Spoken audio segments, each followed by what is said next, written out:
Everyone, welcome to U.S. Bank Stadium. The Vikings winners today, 34-14. This is the Between the Lines post-game report presented by Gatorade. Voice of the Vikings, Paul Allen. Wobby, we are here to talk about the Vikings win. Lots of things to get to in a win like this, but I want to start with the offensive line. Yeah. A much maligned group this offseason. They heard it. The Vikings did something about it, and one game's a coincidence, 2 games might be a trend, 3 games in a row, you might be onto something with this O-line. Yeah, through 3 games with the Minnesota Moving Company, Dakota Dozier playing left guard last game. He had to come in and play right guard this game. Brian O'Neill did not play in the preseason, and boy, has Brian O'Neill become very good.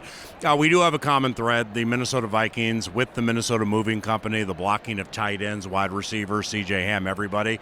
The Vikings have the best rushing attack in the NFL, and quite honestly, I don't think it's close. But maybe most telling today is most of the pockets for Cousins were pretty clean. Yeah. And he was moving around pretty fluidly. So, yes, the Minnesota Moving Company is getting better step by step, but there's no disputing.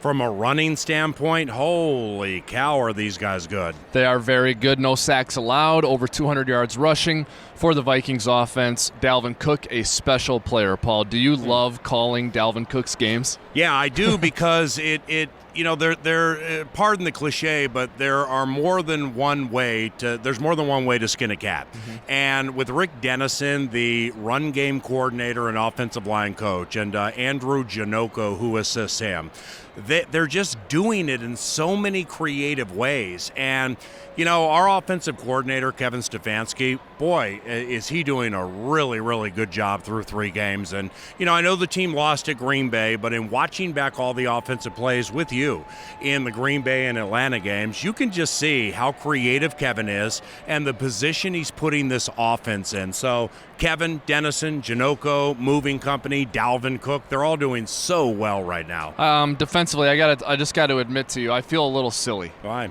Well, I had a minor freak out on the sideline before the game started because Anthony Barr didn't play, so I kind of freaked out. Whoop, we're just fine. Yeah, well, we were fine in this game, and this is with no disrespect to Eric Wilson. He had 11 tackles and a couple of sacks. Anthony Barr is a high-end linebacker. So when you have Barr and Kendricks together, holy cow, that's really, really good.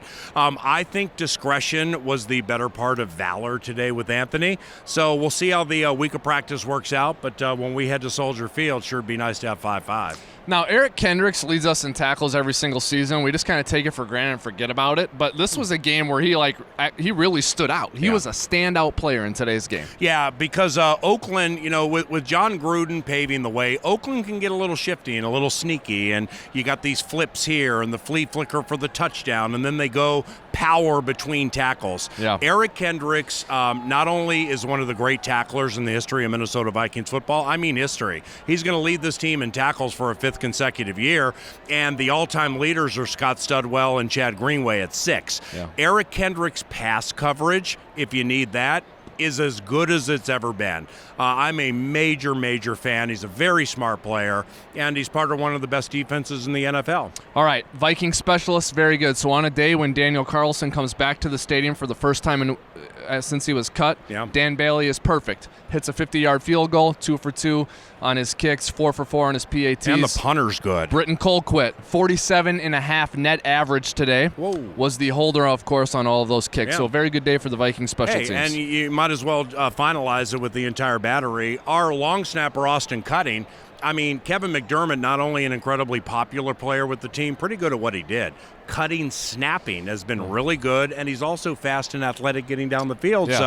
So good job by Marwan Malouf and Ryan Ficken with the special teams. Yep. It's been good. All right, now, it's not all good for us. We're very critical. We have sharp eyes for criticism. So we got to clean some things up. Darren Waller went over 100 yards. A few too many penalties. We muffed a punt, so it wasn't perfect. There's some coaching points for the Vikings coaching staff and the players this week.